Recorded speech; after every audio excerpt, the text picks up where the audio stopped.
안녕하십니까? 인생의 복잡한 문제들을 말씀으로 단칼에 해결해주는 김종근 목사의 쾌도 남마입니다.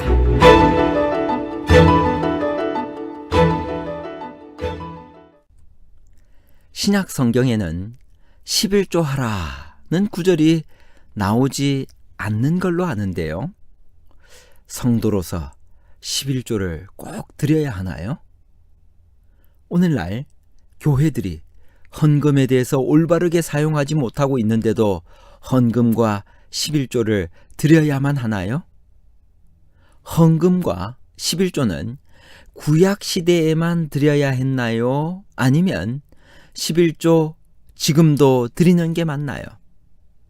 일반 헌금과 11조에 관한 복잡한 문제를 하나님 말씀의 가르침으로 명쾌하게 해결해 드리겠습니다. 헌금과 11조는 구약 시대에만 드려야 했나요? 헌금은 우리에게 베풀어 주시는 축복과 은혜에 대한 감사와 사랑의 표현으로서 하나님께 드리는 것입니다. 11조는 원래 하나님께 속한 것을 하나님께 다시 돌려드리는 것입니다. 11조와 헌금을 드리는 일은 하나님께 예배를 드리는 행위이며 또한 모든 족속으로 제자를 만들라고 하신 선교 소명을 증진시키는 일입니다. 그러므로 헌금과 11조는 구약 시대에만 아니라 오늘날에도 하나님께 드려야 합니다. 헌금의 기본 정신은 무엇인가요? 시편 24편 1절입니다. 땅과 거기 충만한 것과 세계와 그 중에 거하는 자가 다 여호와의 것이로다. 헌금은 우리에게 베풀어 주시는 축복과 은혜에 대한 감사와 사랑의 표현으로서 하나님께 드리는 것입니다. 11조와 헌금을 드리는 일은 하나님께 예배를 드리는 행위이며 또한 모든 족속으로 제자를 삼으라고 하신 하나님의 이 선교 명령을 증진하는 사업 중에 하나인 것입니다. 우리는 누구에게 속했을까요? 고린도전서 6장 19절 20절에 있는 말씀입니다. 너희 몸은 너희가 하나님께로부터 받은 바 너희 가운데 계신 성령의 전인 줄을 알지 못하느냐? 너희는 너희의 것이 아니라 값으로 산 것이 되었으니 그런즉 너희 몸으로 하나님께 영광을 돌리라. 우리는 하나님의 핏값으로 삼바되고 구속되어 하나님께 속한 자들인 것입니다. 우리에게 재물을 얻을 수 있는 능력을 주신 분은 누구이실까요? 신명기 8장 18절입니다.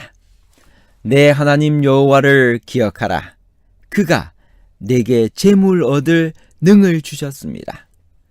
우리의 존재 자체와 우리가 가진 모든 것은 다 하나님께로부터 온 것입니다.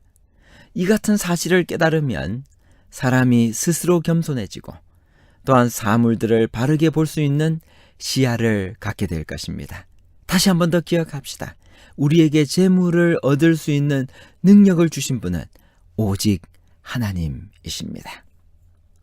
하나님은 특별히 11조 헌물에 관하여 무엇이라고 하셨나요? 레위기 27장 30절. 땅의 10분 1, 곧 땅의 곡식이나 나무의 과실이나 그 10분 1은 여호와의 것이니 여호와께 성물이라. 11조는 금전적인 수입이 있거나 재산이 증가할 때 하나님께 10분의 1을 돌려드리는 것입니다.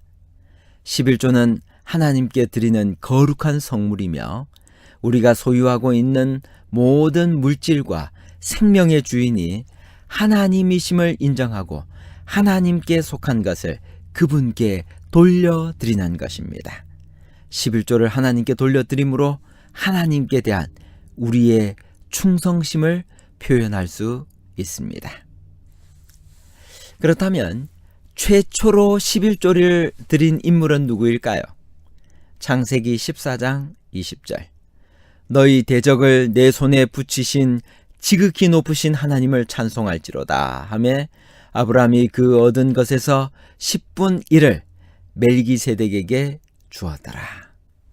최초로 11조를 드린 인물은 믿음의 조상 아브라함입니다.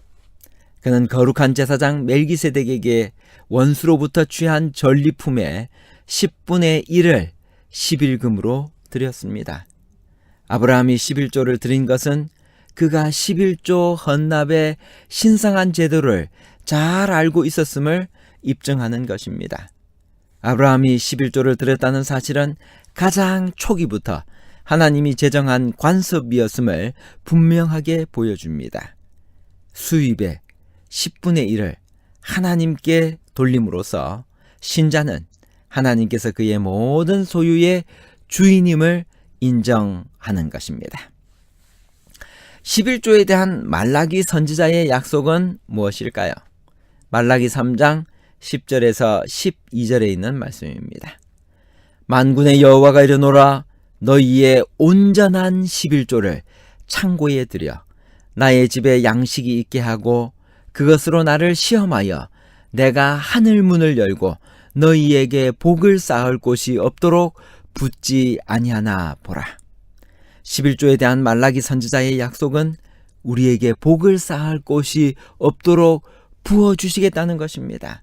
주께서는 우리의 타락한 상태를 동정하셔서 명령들과 함께 약속을 주셨습니다. 하나님은 그분의 백성들에게 또 우리에게 하나님을 시험해 보라고 말씀하십니다. 그리고 그분은 가장 큰 축복으로 그 순종에 대해 보상하시겠다고 선언하셨습니다. 아직도 11조 드리는 문제로 고민하고 갈등하시는 분들 계십니까? 하나님을 시험해 보십시오. 수입의 10분의 1을 하나님께 드리면 하나님께서 우리에게 반드시 축복으로 화답해 주실 것입니다. 신약 시대에도 11조에 관한 규례는 지켜졌나요? 마태복음 23장 23절. 화 있을진저 외식하는 서기관들과 바리새인들이여 너희가 박하와 회양과 근체의 11조를 드리되 율법에 더 중한 바 의와 인과 신은 버렸도다. 그러나 이것도 행하고 저것도 버리지 말아야 할지니라. 예수님은 11조에 대하여 말씀하시면서 바리새인들이 가지고 있었던 그 형식주의를 책망하셨습니다. 바리새인들은 11조를 드렸지만 11조 정신은 상실한 형식주의에 빠져 있었던 것입니다. 예수님께서는 이것을 지적하시면서 의와 인과 신이라는 내용과 11조라는 형식 모두 중요하다라고 말씀하셨습니다. 그렇다면 여러분들께서 드리는 이 11조는 도대체 어디에 사용될까요? 고린도전서 9장 13절 14절. 성전에 일을 하는 이들은 성전에서 나는 것을 먹으며 제단을 모시는 이들은 제단과 함께 나누는 것을 너희가 알지 못하느냐. 이와 같이 주께서도 복음 전하는 자들이 복음으로 말미암아 살리라 명하셨느니라. 11조는 목회자들과 선교사들의 급여로 사용됩니다. 11조의 사용처를 알고 우리가 반드시 11조를 드려야만 하는 이유는 11조는 사람에게 드리는 것이 아니라 하나님께 속한 것을 하나님께 돌려드리는 것이기 때문입니다. 여러분, 우리가 하나님께 헌물과 11조를 드릴 때 어떤 자세로 드려야만 할까요? 고린도후서 9장 7절. 각각 그 마음에 정한 대로 할 것이요 인색함으로나 억지로 하지 말지니 하나님은 즐겨내는 자를 사랑하시느니라.